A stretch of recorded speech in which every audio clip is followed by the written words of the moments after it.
નમસ્કાર. ક્યારેક છે ને ઇતિહાસનું એક નાનકડું પાનું પણ આખી વાર્તા કહી દેતું હોય છે. આજે આપણે એવા જ એક દસ્તાવેજ પર નજર કરવાના છીએ, છેક 1915નો. આ એ દસ્તાવેજ છે જે ભારતમાં મહાત્મા ગાંધીના શરૂઆતના સંઘર્ષોમાંથી એકની કહાણી કહે છે.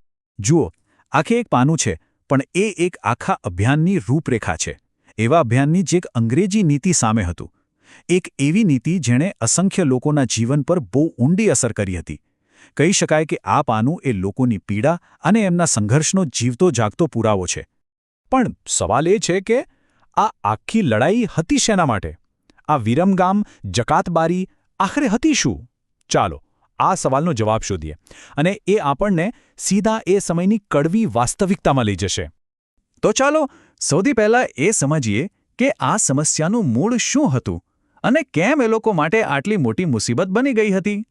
તો જુઓ, જકાતબારી એટલે સાદી ભાષામાં કહીએ તો એક કસ્ટમ્સ લાઇન, એક એવી ચોકી જ્યાં અંગ્રેજ સરકાર ટેક્સ વસૂલતી.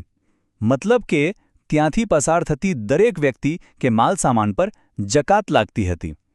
હવે આમ સાંભળવામાં તો આ બહુ સામાન્ય લાગે, નહીં? પણ સાહેબ, વાસ્તવિકતા તો કંઈક જુદી જ હતી. આ દસ્તાવેજમાં સીધો ઉલ્લેખ છે કે આ જકાતબારી લોકો માટે હાડમારીઓનું કારણ બની હતી. વિચારો, ક્યાં એક શબ્દ હાડમારીઓ, પણ એમાં લોકોની આખી વેદના સમાઈ જાય છે. એ બતાવે છે કે આ નીતિના કારણે લોકો શું શું ભોગવી રહ્યા હતા. તો આ હાડમારીઓ હતી કેવી? જરા કલ્પના તો કરો. તમારે રોજબરોજની ચીજ વસ્તુઓ, માની લો કે અનાજ કે મીઠું, એક ગામથી બીજે ગામ લઈ જવું છે, અને એના માટે તમારે કલાકો સુધી લાઇનમાં ઊભા રહેવું પડે. તમારી એક એક વસ્તુની તપાસ થાય, અને છેલ્લે એના પર ટેક્સ પણ ભરવો પડે. આનું પરિણામ શું આવ્યું?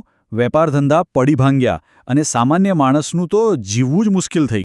અને આ સ્થાનિક મુદ્દામાં ત્યારે એક એવી વ્યક્તિએ દખલ કરી જેમણે પછીથી આખા દેશના ઇતિહાસની દિશા જ બદલી નાખી. આ સમયગાળો જુઓ. ગાંધીજી 1893માં દક્ષિણ આફ્રિકા ગયા હતા અને 1915માં ભારત પાછા ફર્યા. અને પાછા ફર્યાના થોડા સમયમાં વિરમગામ અભિયાન શરૂ થયું. કહી શકાય કે આ એમની ભારતીય રાજનીતિની શરૂઆત હતી. અને આમાં એક મજાની વાત એ છે કે ગાંધીજીએ સામેથી આ લડત શરૂ નહોતી કરી. જે લોકો આ જકાતબારીની તકલીફોથી પીડાઈ રહ્યા હતા, એ લોકો પોતે એમની પાસે મદદ માંગવા ગયા હતા. ગાંધીજીએ એમનો અવાજ સાંભળ્યો અને એ અવાજને બુલંદ બનાવવાનું નક્કી કર્યું. તો પછી આ સંઘર્ષનું મહત્વ શું?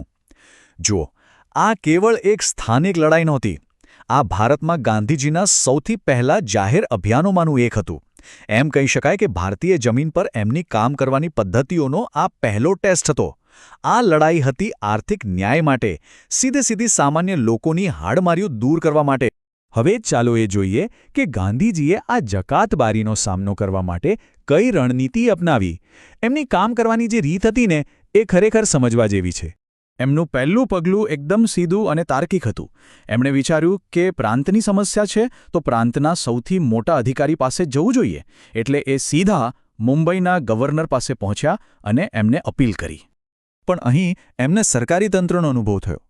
દસ્તાવેજમાં લખ્યું છે એમને જવાબ મળ્યો કે પણ એ સવાલ હિન્દી સરકારના તાબાનો હતો. મતલબ કે આ મામલો અમારા હાથમાં નથી, આ તો દિલ્હીથી નક્કી થશે. બસ, ગાંધીજી તરત જ સમજી ગયા કે અહીં પ્રાંતીય સરકાર કશું કરી શકે એમ નથી. એટલે એમણે અહીં સમય બગાડવાને બદલે મામલો સીધો ટોચ પર લઈ જવાનો નિર્ણય કર્યો, સીધો જ દિલ્હી.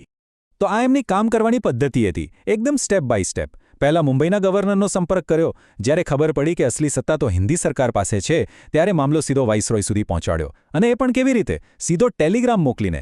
સમસ્યાના મૂળમાં જઈને સાચી જગ્યાએ દબાણ બનાવવું, એ જ એમની સફળતાની ચાવી હતી. અને આ વ્યૂહરચના ખરેખર કામ કરી ગઈ. દસ્તાવેજ પોતે કહે છે કે વાઇસરોયને કરેલી આ સીધી અપીલ જ નિર્ણાયક સાબિત થઈ. અને આ જ એમના પ્રથમ સફળ સંઘર્ષનું મુખ્ય કારણ બન્યું. આને જ એમની પહેલી ફતેહ કહેવામાં આવી. પણ શું અહીં વાર્તા પૂરી થઈ જાય છે? જેમ ઇતિહાસમાં વારંવાર બને છે, આ જીત પણ કદાચ સંપૂર્ણ અને કાયમી નહોતી. ભલે શરૂઆતનું અભિયાન સફળ રહ્યું, પણ આ જ સ્રોત આપણને કહે છે કે લડાઈ કાયમ માટે પૂરી નહોતી થઈ. આનાથી એ પણ સમજાય છે કે ઇતિહાસમાં મેળવેલી જીત પણ ક્યારેક કેટલી નાજુક હોય છે. દસ્તાવેજમાં સાલનો ઉલ્લેખ છે 1927. મતલબ કે લગભગ 12 વર્ષ પછી એ જ જકાતબારી ફરીથી શરૂ કરી દેવામાં આવી. આનો અર્થ એ થયો કે આખો સંઘર્ષ ફરીથી શરૂ કરવો પડ્યો. સમસ્યા પાછી એની એ જ જગ્યાએ આવીને ઊભી રહી. તો છેલ્લે આ ભૂલાઈ ગયેલો સંઘર્ષ આપણને શું શીખવી જાય છે? એ આપણને એ શીખવે છે કે પરિવર્તન ખરેખર કેવી રીતે આવે છે. પરિવર્તન એ કોઈ એક ઘટના નથી, એ એક સતત ચાલતી પ્રક્રિયા છે. ક્યારેક એક જીત મેળવ્યા પછી પણ સંઘર્ષ ચાલુ રાખવો પડે છે.